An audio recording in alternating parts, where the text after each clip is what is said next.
गुरुदेव, क्या यज्ञ पूजा अर्चना करना जरूरी है? गौतम बुद्ध इसके खिलाफ थे। मैं आपको आज का बुद्ध मानता हूं। आप तो रोज पूजा करते हैं। पूजा अगर जरूरी है तो क्यों? हाँ, पूजा हमारे लिए कोई जरूरी नहीं है। पूजा करना जरूरी है क्या, ये एक प्रश्न है। हाँ, एक वातावरण निर्माण करने के लिए ये जो पद्धति चली आ रही है सनातन समय से, इसका अपना एक महत्व है। उस पूजा के वक्त तुम बैठोगे, तुम्हारी जो चेतना अलग होती है कि अलग लगता है कि नहीं, कुछ तरंग महसूस होता है कि नहीं। कर्मकांड को छोड़ो, जब तुम बैठते हो ध्यान में, वो मंत्रों के नाद से, जब मंत्रों के नाद से तुम स्नान करते हो या मंत्रों के नाद को तुम अपने में लेते हो, बुद्धि शुद्ध होती है कि नहीं। मंत्रों से क्या होता है, अदृश्य की उत्पत्ति होती है, अनिर्वचनीय शक्ति, चैतन्य पैदा होता है हमारे भीतर। इस कारण से मंत्रों का उच्चारण का महत्व है। और उसके साथ थोड़ा सा कर्मकांड रखते हैं कि उससे भी वातावरण में एक पॉजिटिव, एक सकारात्मक तरंगें उठती है। यही है। देखो, पूजा करना ही है ऐसा कुछ नहीं। तुम बैठो, हर सांस में पूजा होगी। बैठोगे, ध्यान करो, वही सबसे बढ़िया पूजा है। ध्यान से बढ़कर कोई पूजा नहीं है। और ध्यान के बिना पूजा का कोई मतलब नहीं है। जो ध्यान ही नहीं है वैसे पूजा करते रहे, मंत्र बोलते रहे, करते रहे, जैसा स्वाहा स्वाहा करके आग में सा चीजें डालते रहे, उनका भी कोई उसका महत्व नहीं है। सो ध्यान में सब कुछ है। ध्यान करोगे, साथ में ये भी करोगे, उसका महत्व है। नहीं होता तो हम क्यों करते, उसका कुछ महत्व है। वातावरण शुद्ध होता है। अब देखो, घर में तुम जब एक दिया जलाते हो, दिवाली के दिन तो 4 दिया जलाते हो, कुछ प्रसाद बनाते हो, मिठाई रखते हो, फूल माला लाके रखते हो, एक वातावरण बनता है कि नहीं? बताओ। त्योहार के दिन में द्वार बंधन कुछ करते हो, घर कुछ घर में कुछ लगता है कि नहीं। और किसी के घर में कुछ नहीं होता, मान लो ना कोई द्वार बंधन, ना कोई दिया जलता, ना अगरबत्ती जलती, ना कुछ है, ना मिठाई, ऐसे डाइनिंग हॉल में बैठ के खाते हैं, जाते हैं।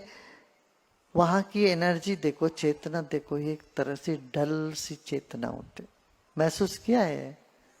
करके देखना किसी के घर में, जहां तुम थोड़ा सर्वे करके देखो। और जिस घर में एक दिया भी जलता हो, कुछ स्वच्छता है, एक फूल माला पहना है, कुछ एक ऑल्टर है, क्या बोलते हैं, एक देवस्थान है, एक स्थान बनाया, एक मंदिर बनाया घर के अंदर, तो घर का वातावरण में एक अलग सी बात होती है।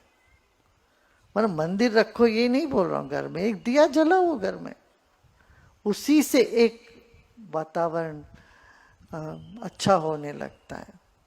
इस तरह से ये सब अपना भगवान को खुश करने के लिए नहीं, वो बड़ी भूल है यदि हम सोच लेते हैं परमात्मा को खुश करने के लिए हम सब ये सब करेंगे। बिल्कुल भी नहीं है। परमात्मा को खुश करने के लिए, परमात्मा तो आनंद स्वरूप है, उनको क्या खुश करनी है? तुम्हारा नारियल फोड़ने से वो खुश हो जाएगा? उन्हीं का दिया हुआ नारियल वो फोड़ते हो, तो कपूर जला के आरती घंटी बजाने से वो भगवान खुश हो जाएंगे? नहीं। तुम्हें अच्छा लगे, तुमको कुछ अच्छा लगे, इसलिए तुम करते हो आरती से एक। और ये संस्कार औरों में लगता है, जबकि हम लोगों को जरूरत नहीं है कुछ भी करना, मगर इससे करने से हमारे जो समाज में, अगले पीढ़ियों में कुछ संस्कार पड़ता है, खासतौर से बच्चों में। इसी कारण से भी जिनको ये जरूरत नहीं है फिर भी वो करते रहते हैं। भगवान कृष्ण यही कहते गीता में, मुझे कर्म करने से कोई फायदा नहीं है, मुझे करना ही नहीं है, इससे मुझे ना कोई लाभ होगा, ना करने से नुकसान होगा। ज्ञानियों को ना करने से कोई नुकसान नहीं, करने से कोई लाभ नहीं, मगर फिर भी हम करते रहते हैं। क्यों? महाजनों गतो ये न सपंथा, जैसे बड़े लोग करते हैं वही पथ बन जाता है। महाजनों ये न गतः सपंथा, तो महाजन जिस जहां पर चलते हैं वो पथ बन जाता है, इसलिए सब करते हैं। इसलिए भी ये सब थोड़ा थोड़ा रखना चाहिए। थोड़ा सा कर्म कांड रखो, ज्यादा नहीं, दिन रात वही करते रहो ये नहीं। जीवन में कभी इसलिए हर आश्रम में भी एक दो पूजा होती है, ये सब इसका अपना है, एक एक तत्व के साथ इस संबंध है, मंत्रों का द्रव्य के साथ संबंध है, ग्रहों का द्रव्य के साथ संबंध है। तो ये जो अदृश्य की उत्पत्ति होती है जो यज्ञ से, वो अपने में अनूठा है। मगर ज्ञानी के लिए, मुक्त के लिए, सन्यासी के लिए किसी चीज की जरूरत नहीं, सब बिल्कुल ही नहीं।